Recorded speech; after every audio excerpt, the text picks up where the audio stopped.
Bismillahirrahmanirrahim. Assalamualaikum warahmatullahi wabarakatuh. Kami dari kelompok A3 akan mempresentasikan terkait dengan teknologi pembuatan benang tekstil. Anggota dari kelompok A3 ada saya sendiri Ariana Julianti, ada Anissa Kansapratwi, Belinda Nurfadila, Nazila Alifa, dan Cecilia Angelina Kanata. Baik, untuk pembahasan yang pertama terkait dengan eh, pengantar dari benang tekstil. Pengantar benang tekstil. Benang adalah susunan serat-serat yang teratur ke arah memanjang dengan garis tengah dan jumlah antihan atau pilinan atau gintiran atau twist tertentu yang diperoleh dari suatu pengolahan yang disebut pemintalan. Benang tekstil adalah produk yang dihasilkan dari pemintalan serat, baik serat alam maupun serat buatan, menjadi benang yang siap untuk dipakai dalam berbagai aplikasi tekstil. Proses ini melibatkan serangkaian tahap yang memastikan serat memiliki kualitas dan karakteristik yang sesuai agar dapat dipintal dengan baik. Serat-serat yang digunakan untuk membuat benang diantaranya ada berasal dari alam ataupun buatan. Serat-serat tersebut terbagi menjadi panjang terbatas atau skapel dan panjang tidak terbatas atau filamen. Benang yang menurut panjang seratnya dapat dibagi menjadi benang stapel yang dibuat dari serat alam dengan panjang terbatas dan benang filamen yang dibuat dari serat buatan dengan panjang tidak terbatas. Pemintalan serat tersebut menjadi benang dilakukan dengan cara benang stapel dipintal secara mekanik, benang filamen dipintal secara kimia. Selanjutnya ada jenis pemintalan serat menjadi benang. Terdapat beberapa tahapan dan metode pemintalan yang umum digunakan, yaitu pemintalan serat alam seperti kapas. Serat alam diproses melalui tahap-tahap seperti pembersihan, penguraian, hingga menjadi serat yang siap dipintal. Pemintalan serat buatan melalui proses kimiawi seperti polimerisasi, serat buatan dibentuk dan kemudian diproses lebih lanjut menjadi benang. Antihan atau gintiran atau pilinan atau twist itu merupakan proses memuntir serat sehingga membentuk benang dengan kekuatan dan stabilitas tertentu. Proses pemintalan serat menjadi benang membutuhkan pemahaman akan sifat serat serta syarat-syarat teknis agar menghasilkan benang berkualitas yang sesuai dengan aplikasi yang diinginkan. Selanjutnya masuk ke jenis benang menurut konstruksi. Yang pertama itu ada benang tunggal, merupakan benang yang terdiri dari satu helai benang saja. Benang ini terdiri dari susunan serat-serat yang diberikan antihan yang sama. Kemudian yang kedua yaitu benang rangkap, merupakan benang yang terdiri dari dua benang tunggal atau lebih yang dirangkap menjadi satu. Yang ketiga yaitu benang gintir, merupakan benang yang dibuat dengan menggintir dua helai benang atau lebih secara bersamaan. Arah gintiran benang umumnya berlawanan dengan arah antihan benang tunggal, sehingga benang yang digintir biasanya lebih kuat daripada benang tunggal. Dan yang keempat ada benang tali, yaitu benang yang dibuat dengan menggintir dua helai benang gintir atau lebih secara bersamaan. Selanjutnya jenis benang menurut pemakaian.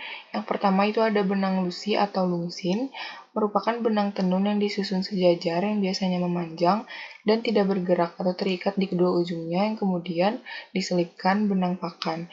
Kain yang terbuat dari benang ini umumnya mengalami banyak tegangan dan gesekan, maka benang lusi harus dibuat sedemikian rupa sehingga mampu untuk menahan tegangan gesekan tersebut. Jumlah antihan yang lebih banyak dapat memperkuat benang lusi. Yang kedua, yaitu benang pakan, adalah benang untuk pakan. Biasanya dipakai pada kain tenun dengan letak melintang ke arah lebar kain. Kekuatan benang pakan relatif lebih rendah dibandingkan benang lusi. Yang ketiga, yaitu benang rajut. Seperti namanya, digunakan untuk pembuatan kain rajut. Benang ini memiliki jumlah antihan atau gintiran yang lebih rendah daripada benang lusi atau benang pakan, dan volume benangnya ini lebih tebal. Yang keempat yaitu benang sisir atau combing, merupakan jenis benang yang dalam proses pembuatannya menggunakan mesin combing. Biasanya benang ini memiliki ukuran sedang atau tinggi dan memiliki kekuatan dan kerataan yang relatif lebih baik daripada benang biasa. Yang kelima yaitu benang jahit, merupakan benang yang dirancang khusus untuk menjahit pakaian.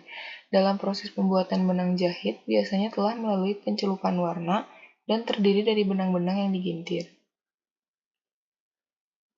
Selanjutnya, itu benang sulam adalah jenis benang yang umumnya digunakan untuk menyulam atau menghias pakaian. Jika dilihat dari rancangan dan kegunaannya, benang sulam biasanya terbuat dari satu warna saja, namun ada juga yang terbuat dari warna yang bertingkat. Kemudian selanjutnya yaitu benang logam, merupakan benang yang terbuat dari logam berlapis plastik atau plastik berlapis logam. Bentuk benangnya ini berkilau, ada yang berwarna perak, emas, maupun tembaga. Biasanya digunakan untuk menghias pakaian atau linen rumah tangga, dan juga digunakan sebagai bahan untuk tenunan seperti tenun songket. Kemudian selanjutnya yaitu benang bordir, yaitu benang yang digunakan untuk menghias bahan tekstil atau busana yang dibordir atau disulam dengan menggunakan mesin bordir. Benang ini mengkilat dan tersedia dalam aneka warna. Bahan dan tekstur benang bordir sebenarnya tidak jauh berbeda dengan benang jahit. Yang kesembilan itu benang jelujur, merupakan benang yang digunakan untuk menjelujur bahan yang telah digunting untuk persiapan mengepas. Pilihan benang ini menggunakan dua rangkap agar kuat. Yang selanjutnya itu benang nilon, merupakan benang senar terbuat dari bahan termoplastik berwarna putih transparan untuk menjahit bahan tekstil yang sifatnya elastis. Benang nilon untuk menjahit hampir semua hal yang membutuhkan kekuatan dan ketahanan. Benang nilon ini bersifat kuat, mudah digunakan, dan merupakan pilihan yang tepat untuk menjahit kain, kulit, kanvas, dan vinil. Dan yang terakhir itu ada benang karet, merupakan benang yang dibuat dari getah atau lateks pohon karet, dicampur sedikit dengan benang kapas atau rayon, untuk membuat kerutan-kerutan pada busana.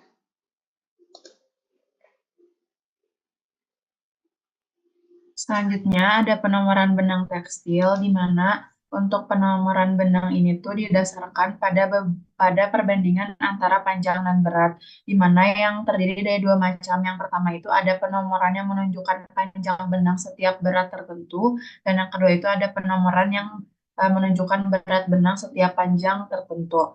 Kemudian ada prinsip atau sistem penomoran benang yang terdiri dari 6 prinsip. Yang pertama itu ada sistem teks yang merupakan penomoran yang menunjukkan berapa gram berat benang setiap panjang 1000 meter. Selanjutnya ada sistem denier dengan simbol TD, di mana untuk sistem ini merupakan penomoran yang menunjukkan berapa gram berat benang setiap panjang 9000 meter. Yang ketiga itu ada sistem metrik dengan simbol NM, yang merupakan penomoran yang menunjukkan berapa meter panjang benang setiap berat 1 gram. Selanjutnya ada sistem Inggris untuk kapas dengan simbol NS1, yang merupakan penomoran yang menunjukkan berapa hang panjang benang, di mana untuk satu hangnya itu 840 yard, setiap beratnya 1 pound. Selanjutnya ada sistem penomoran untuk linen, henep, jute, dan rami dengan simbol NE2, di mana untuk penomoran ini itu menunjukkan berapa hang panjang benang 300 yard setiap berat 1 pound. Dan yang terakhir itu ada sistem penomoran yang dipakai untuk wol dan serat rambut lainnya dengan simbol NE3, di mana untuk sistem ini itu menunjukkan berapa hang panjang benang atau 560 yard setiap berat 1 pound. Selanjutnya, cara penomoran benang itu dibagi menjadi dua macam. Yang pertama ada penomoran benang secara tidak langsung. Untuk penomoran benang secara tidak langsung ini ditentukan bahwa makin besar benangnya, maka makin rendah nomornya, atau makin kecil, yaitu makin halus, maka semakin tinggi nomornya. Untuk jenisnya itu yang pertama ada nomor benang NS1, di mana untuk NS1 ini biasanya digunakan untuk penomoran benang kapas, stapel rayon, dan stapel sutra. Satuan panjangnya yang digunakan itu ialah hang, sedangkan satuan beratnya ialah pound.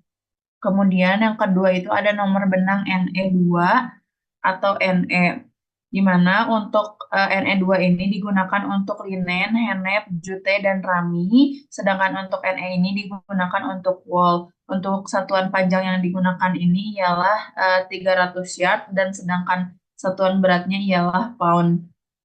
Selanjutnya yang ketiga adalah nomor benang NE3, di mana untuk NE3 ini merupakan menunjukkan berapa kali 560 yard panjang benang setiap berat 1 pound, dan untuk jenis benangnya itu ialah wool sisir, mohair, alpaka, unta, dan kasmere. Selanjutnya ada nomor benang NE4 yang merupakan penomoran benang wol garu dan semacamnya, di mana untuk satuan panjang yang digunakan ialah 256 yard, sedangkan satuan beratnya ialah pound. Untuk NE4 ini menunjukkan berapa kali 256 yard panjang benang untuk setiap berat 1 pound. Kemudian ada nomor benang NM, di mana satuan panjang yang digunakannya ialah meter, sedangkan satuan beratnya ialah gram. Untuk NM ini menunjukkan berapa meter panjang benang untuk setiap berat per 1 gramnya, dan untuk jenis benangnya itu ialah semua jenis benang. Dan yang terakhir adalah nomor benang NF yang merupakan yang biasa digunakan menggunakan cara Prancis, di mana untuk nomor NF ini digunakan untuk penomoran benang kapas. Satuan panjang yang digunakannya ialah meter, sedangkan satuan beratnya ialah gram. Di mana NF ini juga menunjukkan berapa meter panjang benang untuk setiap berat 0,5 gramnya. Selanjutnya, cara penomoran yang kedua itu ialah penomoran benang secara langsung. Untuk penomoran benang secara langsung ini terdiri menjadi 4. Yang pertama adalah denier, di mana untuk denier ini digunakan untuk benang-benang sutra, benang filamen layon, dan benang filamen buatan lainnya. Selanjutnya ada nomor benang teks, di mana digunakan untuk penomoran berbagai macam benang atau semua jenis benang, di mana satuan berat yang digunakannya ialah gram dan satuan panjangnya adalah 1000 meter. Kemudian yang ketiga ada penomoran Grex atau Detex, di mana untuk penomoran ini dapat digunakan untuk semua jenis benang. Dan yang terakhir adalah penomoran dengan cara TS atau jute, di mana untuk digunakan untuk benang jute. Untuk satuan beratnya itu ialah pound, sedangkan satuan panjangnya ialah 4.400 yard. Selain itu, terdapat juga cara penomoran yang lainnya, yaitu penomoran benang gintir, di mana untuk penomoran benang gintir ini digunakan seringkali digintir untuk memperoleh benang yang lebih kuat, lebih tebal, dan untuk memperoleh efek-efek lainnya. Dari komposisi dari benang-benang gintir ini tuh dapat terjadi dalam beberapa. Yang pertama ada nomor dan bahan sama. Yang kedua itu nomor tidak sama namun bahannya sama. Yang ketiga itu bahan tidak sama tetapi cara penomorannya sama. Dan yang terakhir itu bahan tidak sama dan penomorannya tidak sama. Baik, selanjutnya terdapat syarat-syarat untuk dipintai menjadi benang. Syarat yang akan dipintal menjadi benang harus memenuhi beberapa kriteria utama agar hasil benang yang diproduksi memiliki kualitas yang baik. Yang pertama ialah panjang serat. Serat yang lebih panjang umumnya lebih mudah dipintal karena serat panjang dapat saling bertautan dengan lebih stabil saat dipintal menjadi benang. Serat panjang juga mengurangi kebutuhan penyambungan sehingga mengurangi titik lemah dalam benang. Misalnya serat kapas dan serat wol memiliki panjang yang cukup untuk dipintal dengan stabil. Kedua, ada kekuatan serat. Kekuatan adalah kemampuan serat untuk menahan tekanan selama proses pemintalan dan penggunaan. Serat yang kuat membantu menghasilkan benang yang tidak mudah putus atau robek, terutama saat digunakan dalam tekstil yang memerlukan ketahanan tinggi. Sebagai contoh, serat sintetik seperti polyester memiliki kekuatan yang lebih tinggi dibandingkan serat alami yang membuatnya lebih tahan lama. Ketiga ialah kehalusan permukaan. Serat yang halus akan menghasilkan benang yang lembut dan nyaman saat bersentuhan dengan kulit. Kehalusan ini juga mempengaruhi kemampuan benang untuk diproses lebih lanjut, seperti dalam penyusunan atau pembuatan kain. Serat yang terlalu kasar bisa menyulitkan proses pemintalan dan menghasilkan benang yang tidak rata. Kemudian ada fleksibilitas. Serat yang fleksibel memungkinkan serat untuk beradaptasi dan menekuk tanpa patah selama proses pemintalan. Fleksibilitas ini penting untuk serat alami dan buatan agar benang yang dihasilkan bisa lentur dan tidak mudah rusak saat diproses lebih lanjut. Misalnya, serat kapas memiliki fleksibilitas alami yang membuatnya cocok untuk pemintalan manual maupun mekanis. Kemudian, terdapat kemampuan untuk menyerap kelembapan. Beberapa jenis serat, terutama serat alami, memiliki kemampuan menyerap kelembapan dengan baik. Hal ini penting dalam tekstil karena serat dapat menyerap kelembapan, memberikan kenyamanan lebih saat digunakan dalam pakaian. Kain yang digunakan dari serat yang menyerap kelembapan cenderung lebih nyaman, terutama dalam iklim yang lembab atau panas. Kemudian terdapat persyaratan benang tekstil. Benang yang dihasilkan dari proses pemintalan harus memenuhi beberapa syarat untuk menjamin kualitas kain yang dibuatnya. Seperti yang pertama, kekuatan benang. Benang yang tidak kuat adalah benang yang tidak mudah putus saat digunakan atau diproses menjadi kain. Kekuatan benang sangat penting, terutama untuk kain yang akan menahan beban atau gesekan seperti pada kain tenun atau rajutan. Kekuatan ini dipengaruhi oleh jenis serat, jumlah pilihan atau twist, serta metode pemintalan yang digunakan. Kemudian yang kedua ada kelenturan. Kelenturan merupakan kemampuan benang untuk melentur tanpa patah. Kelenturan ini juga penting agar benang dapat mengikuti gerakan dan bentuk kain tanpa mudah rusak. Benang yang kaku cenderung mudah putus dan patah selama proses tenun atau saat dipakai. Serat alami seperti wol memiliki kelenturan tinggi sehingga ideal untuk pakaian yang membutuhkan elastisitas. Kemudian terdapat kehalusan benang. Kehalusan menentukan kenyamanan saat benang tersebut bersentuhan langsung dengan kulit. Benang yang halus akan menghasilkan kain yang lembut sehingga sangat penting dalam produksi pakaian. Kehalusan benang juga ditentukan oleh kehalusan serat awal dan teknik pemintalan yang menjaga serat tetap rata dan tidak berbulu. Kemudian stabilitas warna. Benang yang Benang tekstil perlu memiliki stabilitas warna yang baik untuk mencegah perubahan warna atau luntur saat dicuci. Kemudian terdapat kemampuan untuk menyerap kelembapan. Kain benang yang untuk menyerap kelembapan memiliki kenyamanan lebih, terutama pakaian sehari-hari. Kapas misalnya ideal untuk pakaian dalam dalam karena sifat ini.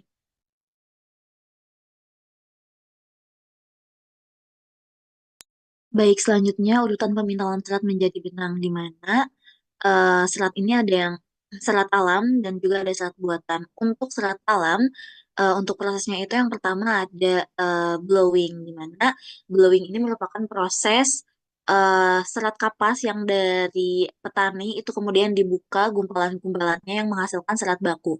Kemudian masuk ke proses carding. Untuk proses carding ini eh, dilakukan pembukaan serat lebih lanjut untuk dibersihkan dari kotoran, juga dipisahkan serat-serat yang panjang dan juga pendek. Dari proses carding ini eh, diperoleh sliper carding. Kemudian masuk ke combing, di mana pada combing ini eh, dilakukan penyisiran pada sliper carding untuk dipintal, yaitu dengan cara diselaraskan serat-seratnya secara paralel dan digiling sehingga dilakukan pemintalan. Dari proses combing ini diperoleh slipper carding tersisir. Selanjutnya ada drawing. Untuk drawing ini eh, dilakukan perangkapan 6 atau 8 slipper carding menjadi satu. Kemudian diluruskan dan disejajarkan agar mudah untuk dilakukan pemintalan menjadi benang. Nah, dari proses drawing ini diperoleh slipper carding berangkap. Selanjutnya ada roping. Untuk roping ini prosesnya itu dilakukan penarikan atau peregangan, kemudian juga diberi antian dan dilakukan penggulungan agar slipper carding berangkap mengecil eh, sesuai ukuran yang dibutuhkan. Untuk roving ini yang digunakan adalah slipper carding yang sudah bersih, rata, tersisir, halus dan siap dipintal. Kemudian selanjutnya ada spinning. Untuk spinning ini merupakan proses penarikan atau peregangan, juga penggulungan benang pada bobin. Baik, untuk serat buatan ini ada tiga cara untuk urutan pemintalannya, yaitu ada pemintalan basah atau wet spinning, pemintalan kering atau dry spinning, dan pemintalan meleleh atau melt spinning. Nah, untuk pemintalan basah ini biasanya dilakukan pada serat yang berbahan baku yang sulit untuk dilelehkan. Kemudian juga pelarut yang digunakan biasanya pelarut-pelarut yang memang sukar untuk diuapkan.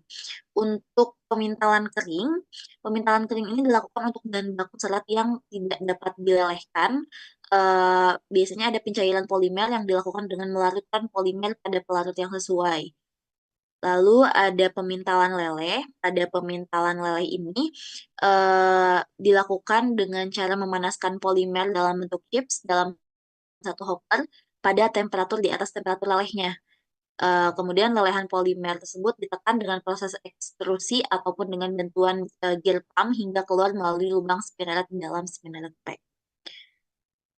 Selanjutnya ada proses pembuatan benang tekstil. Untuk proses pembuatan benang tekstil ini ada berbagai sistem pembuatan, diantaranya ada sistem pintal flare, ada pintal mule, pintal cap, pintal ring, dan ada pula pintal open end. Tapi untuk prosesnya itu biasanya ini berkaitan dengan mesinnya, mesin-mesin di setiap prosesnya. Nah, untuk tujuan-tujuan dari setiap prosesnya itu kurang lebih sama dengan uh, urutan pemintalan yang sebelumnya, namun ada beberapa perbedaan. Di antaranya di sini ada uh, persiapan combing.